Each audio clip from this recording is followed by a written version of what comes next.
Assalamualaikum warahmatullahi wabarakatuh. Bertemu kembali dalam channel saya. Saya Muhammad Nur Fadil Yaakob. Kita sambung Salam 2 Ramadan 1441 Hijrah. Semoga dalam situasi kita mengamalkan amal ibadah walaupun kita masih lagi dalam PKP ataupun MCO, tabah dalam hadapinya. InsyaAllah kita doakan juga petugas-petugas barisan hadapan meneruskan perjuangan untuk sehingga kita kembali seperti biasa. Dan di dalam Ramadan ni insyaAllah kita manfaatkan. Jadi kita sambung balik kisah Nabi Adam AS, yang mana siri 1 boleh rujuk pada video sebelum ni. Jadi kita sambung untuk hari ini siri kedua, dan insyaAllah kita selesaikan serta mengambil ibrah yang terdapat dalam kisah Nabi Adam AS. Musuh yang kita ketahui iaitu yang sentiasa mengintai, mengawasi kita di mana-mana tempat supaya kita terpesong. Dan maka ketika itulah musuh yang melihat kesenangan Adam AS terhadap syurga itu, yang dia menghalangi untuk Adam kekal di dalamnya, iaitu iblis lah. Bila mana kita tengok balik yang sebelum ni, wahai Adam, bagaimana kalau aku tunjukkan kepadamu suatu pohon.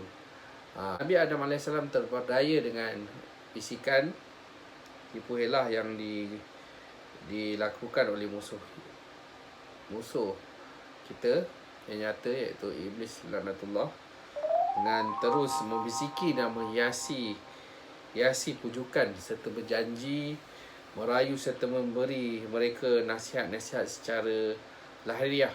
Namun sejatinya nasihat itu adalah muslihat terbesar, hingga akhirnya mereka pun makan dari pohon yang Allah larangkan dan haramkan kepada keduanya.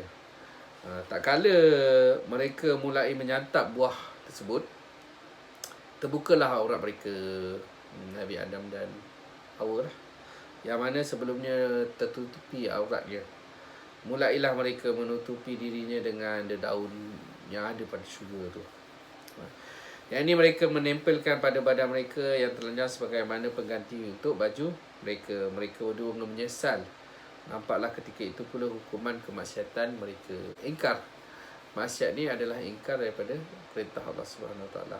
Allah larang Nabi Adam dan Hawa makan pohon yang dinyatakan di syurga tersebut. Tapi Nabi Adam pergi juga.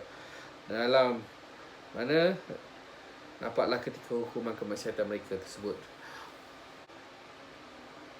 yang bermaksud kemudian Rabb mereka menyeru, bukankah aku telah melarang kalian berdua dari pohon kayu itu, dan aku katakan kepada kalian, sesungguhnya syaitan itu adalah musuh nyata bagi kalian berdua. Surah Al-A'raf ayat 22. Allah pun mengilhamkan kepada keduanya bimbingan untuk taubat yang sempurna dan kembali kepada Allah yang sebenar-benarnya. Fatalaqqa Adamu min rabbihi kalimat. Kemudian Adam menerima beberapa kalimat dari Rabbnya, maka Allah menerima taubatnya. Surah Al-Baqarah ayat 37. Dan mereka berdua berkata, Rabbana zalamna anfusana wa illam taghfir lana wa tarhamna lanakunanna minal khasirin. Ya Rabbi, kami telah menganiaya diri kami sendiri, dan jika Engkau tidak mengampuni kami dan memberi rahmat kepada kami, nescaya pasti kami termasuk orang-orang yang merugikan. Surah Al-A'raf ayat 23. Allah Subhanahu Wa Taala pun menerima taubat mereka berdua dan menghapuskan dosa yang telah mereka kerjakan. Akan tetapi perkara yang telah Allah ancamkan, yakni keluar dari syurga itu, jika mereka menyantap dari pohon tersebut, tetap wajib terlaksana. Keluarlah mereka berdua dari syurga ke bumi, tempat yang kebaikannya bercampur dengan keburukan, dan kebahagiaan bercampur dengan kesedihan. Allah SWT juga menggambarkan kepada keduanya bahawa dia pasti akan menguji keduanya serta anak cucu mereka. Kitalah. Allah juga memberitahu bahawa barang siapa beriman dan beramal soleh, maka akhir keadaannya akan lebih baik daripada keadaan sekarang. Adapun yang mendustakan dan berpaling, akhir urusannya adalah kesengsaraan abadi serta azab yang kekal. Allah Subhanahu Wa Taala menggantikan pakaian yang syaitan tanggalkan dari Adam dan Hawa dengan pakaian yang menutupi aurat bagi para keturunan Nabi Adam alaihissalam, di mana pakaian tersebut menghasilkan keindahan lahiriah dalam kehidupan. Allah Subhanahu Wa Taala menggantikan dengan pakaian yang lebih mulia daripada itu, iaitu pakaian ketakwaan, yang merupakan pakaian kalbu dan roh, berupa keimanan, keikhlasan, inabah, serta berhias dengan seluruh akhlak yang indah, menjauhi seluruh akhlak yang rendah. Jadi itu pakaian Allah tinggalkan kepada kita, supaya kita dalam bulan Ramadan ni kita tanam akhlak-akhlak yang indah yang Allah suka, bukan akhlak yang rendah. Lalu Allah mengembangkan dari pasangan Nabi Adam alaihissalam dan isterinya laki-laki yang banyak serta perempuan, kemudian menebarkan mereka di muka bumi dan menjadikan khalifah di atasnya untuk melihat bagaimana amalan mereka. Maksudnya lahirlah anak-anak keturunan, sama ada laki-laki ataupun perempuan, anak-anak Nabi Adam, kitalah sehingga keturunannya. Peristiwa ni, kisah Nabi Adam ni menjadi iktibar kepada kita supaya kita mempelajari hikmah yang terkandung dalamnya. Selanjutnya kita tengok bagaimana mutiara hikmah dari kisah tersebut.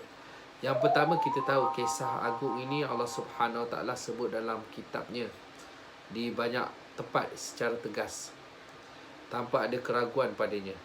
Kisah ini termasuk dari kisah yang paling agung disepakati oleh para rasul. Kitab-kitab samawi, kitab-kitab yang diturunkan daripada langit, turun dengan membawa kisah ini. Termasuklah Al-Quran yang kita rujukkan tadi. Dan hal ini diyakini oleh seluruh pengikut para nabi dari awal hingga akhir, dari Nabi Adam sampai ke Nabi Muhammad sallallahu alaihi wasallam. Hingga muncul pada zaman akhir ini, kita tengok dalam keadaan zaman akhir ini ada sekelompok yang busuk hati, yang memutar belik, yang mengingkari. Mereka ni golongan yang mengingkari semua hal yang dibawa oleh para rasul. Mereka mengingkari Sang Pencipta, secara tak langsung mengingkari Sang Pencipta Allah Subhanahu Wa Taala, dan tidak mengakui ilmu kecuali ilmu alam yang dicapai pengetahuan mereka yang pendek. Mereka berbangga.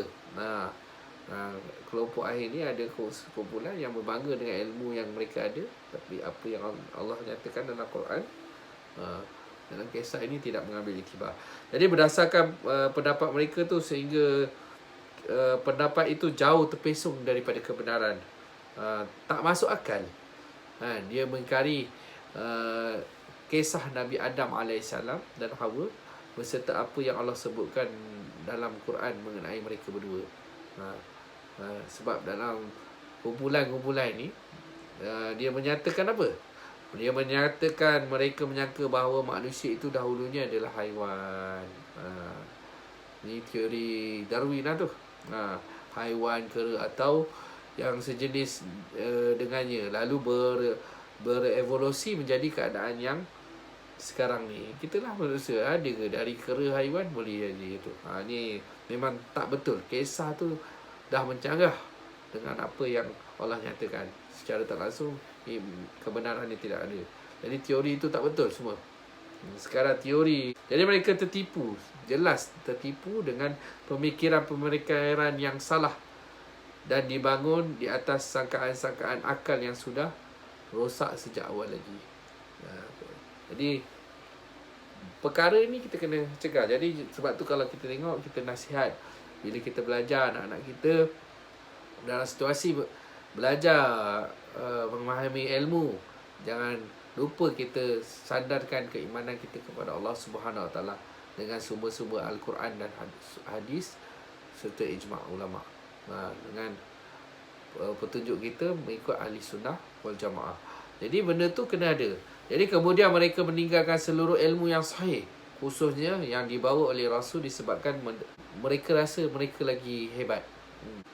Seperti mana firman Allah Subhanahu Wa Taala yang bermaksud, maka tak kala datang kepada mereka rasul-rasul yang diutus kepada mereka dengan membawa keterangan-keterangan, mereka merasa bangga dengan pengetahuan yang ada pada mereka, dikepung oleh azab, dan mereka dikepung oleh azab Allah yang selalu mereka perolok-olokkan. Itu surah Al-Mu'minun ayat 83. Bagi seluruh muslim, seluruh yang menetapkan adanya sang pencipta Allah Subhanahu Wa Taala, kaum muslimin dan yang sepaham dengan mereka mengetahui bahawa kelompok ni adalah kelompok yang sesat. Jadi kita kena jaga-jaga ni. Namun sedikit sebanyak ia mempengaruhi ideologi daerah ataupun kelompok yang meyakini bahawa seluruh perkara berjalan kerana waktu tanpa ada campur tangan Rabbi. Ni etis pula. Kelompok yang dia ikut alam tu datang dengan sendirinya. Jadi kita kena menjaga. Sebab tu ilmu kita kena pelajari, tapi kita kena tapis. Sebab tu serta bidang-bidang yang dibangunkan ini atas adalah untuk ideologi yang dia salah faham. Jadi ketika sebahagian kelompok menafsirkan, contohnya dia menafsirkan sujud malaikat tadi, malaikat kepada Nabi Adam, maknanya dia takwilkan alam ini untuk manusia. Sebab tu dia orang, apa dia orang buat untuk alam ini tanpa ada aturan, sedangkan Allah ada beri aturan dalam Quran macam mana menjaga alam sekitar. Dengan tumbuh-tumbuhan pun kita ada adab. Itu akhlak yang diajar oleh Rasulullah SAW kepada kita. Dalam Al-Quran nyatakan tentang adab-adab. Sebab tu kita ada adab dengan tumbuh-tumbuhan, dengan haiwan dan sebagainya. Jadi kita tengok bahawa diorang berbangga sehingga kan apa yang terkandung dalam dunia ini, sumber-sumber mineral dan sebagainya, yang semisalnya dia menyatakan Allah Subhanahu Wa Taala tunduk kepada manusia. Inilah makna dari sujud malaikat. Apa yang dinyatakan Allah, dia terpesong pula kepada situ. Jadi kita kena hati-hati ya. Jadi seorang yang beriman kepada Allah dan hari akhirat tidak akan merasa ragu bahawa hal ini diambil dari pemikiran yang bodoh tersebut. Pemikiran yang bodoh ni kita kena jaga. Yang demikian juga merupakan penyimpangan dari kitabullah.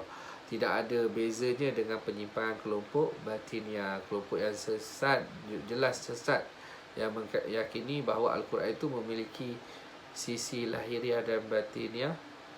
Yang lahiriah adalah yang diketahui oleh para penafsir pada umumnya, sedangkan batiniyah hanya diketahui oleh mereka saja. Ini kelompok yang sesat lah. Sedangkan jika dia juga tidak ragu kalau kisah ini diselewenkan ke dalam takwilnya. Sebab tu saya penyelenggaraan serupa bisa juga dilakukan pada kisah Al-Quran yang lain. Sebab tu kalau kita nak penafsiran Quran tu kena berhati-hati. Kadang-kadang digunakan untuk kepentingan peribadi. Tak boleh. Dari kitab-kitab ni sumber rujukan ulama-ulama terdahulu, ada sandaran dia, ada sandarannya, hadis mana yang berhubung. Adab-adab tu pun kena jaga. Jadi dari sini saya cuma berkongsi kitab yang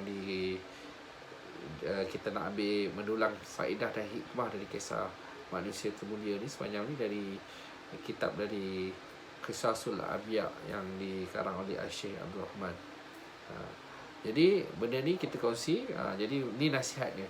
Dan demikian berubahlah. Boleh bila disalahgunakan takwil untuk kepentingan peribadi, penyelewengan ni boleh menyebabkan juga kisah Al-Quran pun salah. Sebab tu kita kena berhati-hati. Kadang-kadang orang yang berilmu, ustaz ke yang mengetahui, jangan kita salah guna.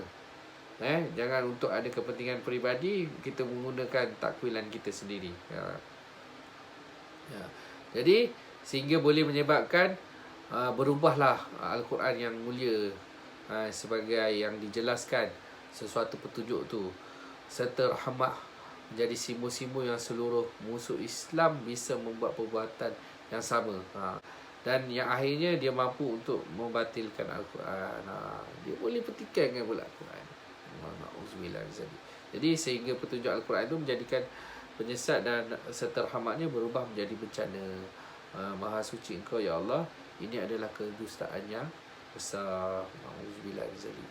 Kita minta jauh daripada perkara itu.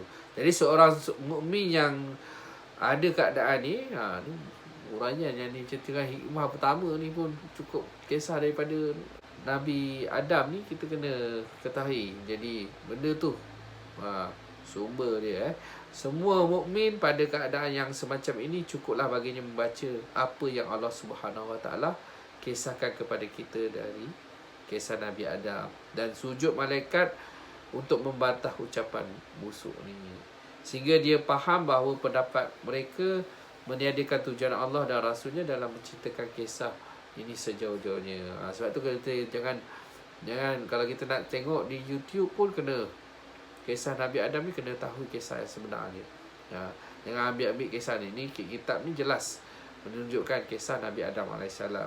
Walau lawan bicaranya, maksudnya ucapan-ucapan yang dinyatakan meski boleh menisbatkan ucapan itu kepada orang yang bereputasi baik. Seorang mukmin tidak akan meninggalkan imannya dan kitabullah kerana provokasi atau menipu. Seperti mana saya nyatakan tadi. Jangan manfaatkan untuk menipu dan sebagainya. Jadi ilmu tu kita kongsikan, perlu nyatakan yang benar. Jangan ada kepentingan peribadi sehingga kan tafsiran dia salah. Dan justru itu secara tak langsung itu tipu. Jadi kita kena berhati-hati perkara ini. Dan yang hikmah kedua, dalam kisah Nabi Adam AS ni, hikmah faedah yang kita dapat dalam mendulang hikmah yang terkandung dalam kisahnya, keutamaan ilmu. Bahawa ketika jelas bagi para malaikat ketika itu keutamaan Nabi Adam AS dikarenakan ilmu beliau. Mereka mengetahui kesempurnaan beliau Nabi Adam AS oleh malaikat respect dengan Nabi Adam AS dan serta dihormati dan diagungkan. Sebab hikmah yang kedua ni, kita mesti berilmu. Sebab tu kita menuntut ilmu. Jangan kadang-kadang kita kena pelajari semula. Jadi kita manfaatkan ilmu yang kita ada ni. Hikmah yang ketiga, hikmah ketiga dalam peristiwa kisah Nabi Adam AS ni, barang siapa yang Allah Subhanahu Wa Taala kurniakan kepada ilmu, dia wajib mengakui bahawa itu adalah nikmat Allah Subhanahu Wa Taala. Dan hendaklah dia berkata sebagaimana perkataan malaikat dan para rasul. Bila kita dah kuasai ilmu tu, jangan bangga diri, tapi kita rasa syukur Allah berikan nikmat tu kepada kita dan kita boleh kongsikan lain. Dan apa yang malaikat nyatakan dalam seperti mana firman Allah Subhanahu Wa Taala, qalu subhanaka la ilma lana illa ma 'allamtana. Yang bermaksud mereka berkata, Maha suci Engkau, tidak ada yang kami ketahui selain dari apa yang telah Engkau ajarkan kepada kami. Surah Al-Baqarah ayat 32. Hendaknya pula dia berhati-hati dari berkata tanpa didasari ilmu. Okey, itu semua kerana ilmu merupakan anugerah terbesar, dan mensyukuri adalah dengan mengakui nikmat itu nikmat Allah Subhanahu Wa Taala dan memujinya. Yang kesemua itu dibuktikannya. Untung kita bila dapat ilmu dengan mempelajarinya, dengan mengajarkannya kepada orang yang tidak mengetahuinya. Jadi hari ini saya pun remind diri saya dan kita kongsikan ini untuk mempelajari apa yang daripada kisah Nabi Adam AS. mengetahuinya supaya berhenti pada yang diketahui dan diam pada yang tidak diketahui. Maka kalau kita tak tahu, kita diam. Jadi dalam ni saya kongsi, sebab sebelum ni banyak. Kalau dulu masa kecil-kecil kita belajar kisah Nabi Adam macam ni. Sekarang ni lagi dah dekat dalam YouTube ada. Sebab macam-macam, ada yang digambarkan lah apa. Jadi benda-benda tu kita kena cari semua yang sahih. Jadi kita ni dalam kitab ni Ahli Sunnah wal Jamaah. Jadi saya kongsikan benda ni untuk pemahaman kita semua. Maka hendaklah pula dia berhati-hati dari berkata tanpa didasari ilmu. Ingat, itu untuk kita semua. Kerana ilmu merupakan anugerah terbesar, dan mensyukurinya adalah dengan mengakui nikmat itu memang milik Allah Subhanahu Wa Taala, dan kita memujinya. Yang kesemua itu dibuktikan dengan mempelajarinya dan mengajarkannya kepada orang yang tidak mengetahuinya. Berhenti pada yang tidak ketahui, kita diam. Okey, hikmah yang keempat, Allah Subhanahu Wa Taala menjadikan kisah Nabi Adam AS ini sebagai pelajaran bagi kita, bahawa sikap dengki, sombong dan tamak merupakan akhlak yang paling berbahaya bagi seorang hamba Allah Subhanahu Wa Taala. Kesombongan dan kedengkian iblis kepada Nabi Adam AS itu telah menjadikan seperti apa yang kita lihat. Jadi Allah mengetahui benda ni. Jadi Allah nak bagi pengajaran kepada kita, ibrah daripada hikmah kisah ini. Jadi kita kena lihat. Jadi ketamakan Nabi Adam dan isterinya juga. Iblis, kesombongannya. Nabi Adam dan Hawa, isterinya, tamak, sikap yang Allah tak suka, menyebabkan juga mereka jatuh rahmah daripada Allah SWT. Sebab makan pohon yang dilarang tu. Allah, rahmat Allah lebih jauh. Lalu nasib mereka akan terjerumus dalam kebinasaan. Jadi bila kita tamak, akan jadi terjerumus kepada kebinasaan. Namun begitu, rahmat Allah SWT menyempurnakan sesuatu yang kurang, memperbaiki sesuatu yang rosak, menyelamatkan yang binasa, serta mengangkat yang terjatuh. Dalam kitab dinyatakan. Okey, yang kelima, bila mana orang yang terjatuh tu dosa, bila mana hikmah yang kelima dalam kisah ni, orang yang telah berdosa, terlalai, terleka dengan apa yang Allah larang tu, dilakukan apa yang dilarang oleh Allah Subhanahu Wa Taala, maka dosa itu kita kena sedar, diri kita kena sedar supaya segera kita bertaubat kepada Allah Subhanahu Wa Taala. Jadi supaya apa yang ayah dan ibu kita tunjukkan ni, dengan hati yang ikhlas, disertai inabah yang sebenarnya, penyesalan yang ialah taubat nasuha lah maksudnya. Penyesalan tu, maka tidaklah Allah Subhanahu Wa Taala menceritakan kisah taubat keduanya ini kecuali agar kita meneladani mereka, kemudian kita meraih kebahagiaan serta selamat dari kebinasaan. Jadi kenapa Allah ceritakan taubat Nabi Adam AS dan Hawa, isterinya? Jadi ini supaya kita pun mengambil iktibar kalau kita terlanggar. Begitu pula Allah Subhanahu Wa Taala tidaklah memberi tahu kepada kita tentang ucapan syaitan berupa ancaman, keinginan kerasnya yang teramat sangat untuk menyesatkan kita dengan segala cara, kecuali agar kita mempersiapkan diri untuk menghadapi musuh yang menampakkan permusuhan yang sengit lagi berakar ini. Jadi kita kena Allah pun tak nyatakan juga bagaimana syaitan menghasut secara detail. Namun begitu, bisikan syaitan ni ada pelbagai cara dia. Dia berusaha, sebab syaitan siri pertama saya dah menyatakan dalam kitab ni pun dah kita kongsi tadi, kita berusaha bersungguh-sungguh untuk menyesatkan manusia.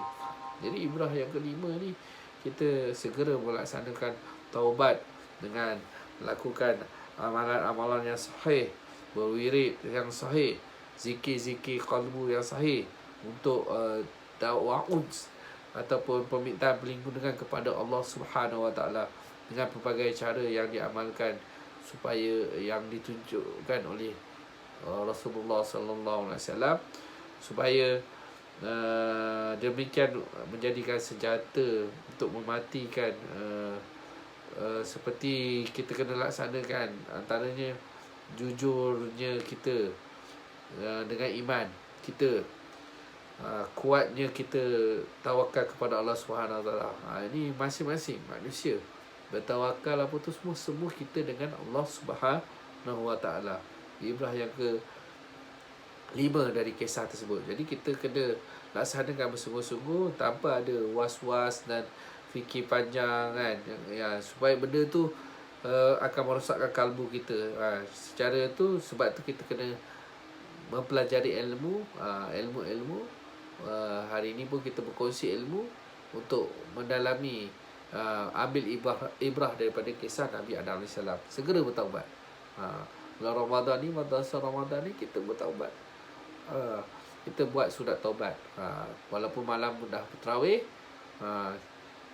sebelum tidur pun kita boleh buat taubat, solat surat taubat. Okey, yang ibrah yang ke-6, di dalam ni terdapat dalil-dalil mazhab ahli sunnah wal jamaah yang jelas, yang ditetapkan dari kisah yang tadi ni. Pada siri pertama, semua yang nas-nas yang dikeluarkan adalah mengikut ahli sunnah wal jamaah, yang mana apa yang menetapkan bagi Allah Subhanahu Wa Taala bagi dirinya sendiri berupa nama-nama yang baik serta sifat-sifat seluruhnya, dan tidak membezakan dalam kewajipan yang kita telah imani. Antara sifat yang berhubung dengan zat Allah seperti tangan, mata dan lain-lain. Jadi sifat yang berhubung dengan perbuatan Allah, seperti berbicara juga, melihat dan sebagainya, kita semua merujuk kepada nas-nas daripada rujukan yang telah ditetapkan oleh ahli sunnah wal jamaah. Hikmah yang ketujuh, penetapan kedua tangan Allah Subhanahu Wa Taala seperti yang ditegaskan dari kisah Nabi Adam AS. Kepadanya yang telah kuciptakan dengan kedua tanganku. Surah Sad ayat 75. Allah Subhanahu Wa Taala memiliki dua tangan hakiki sebenarnya. Akan tetapi sebagaimana zatnya tidak sama dengan zat-zat yang lain, maka sifatnya Allah Ta'ala itu tidak sama dengan sifat-sifat yang lain. Ini jelas supaya kita, apa yang terkandung dalam ahli sunnah wal jamaah tu, kita masih alhamdulillah kita dapat berkongsi kisah Nabi Adam AS dengan bersama dengan 7 hikmah yang terkandung dalam kitab ini, supaya kita ambil iktibarnya dan kita amalkannya, insya-Allah. Semoga kita bertemu lagi dengan kisah Nabi seterusnya. Wabillahi taufiq wa hidayah. Wassalamualaikum warahmatullahi wabarakatuh.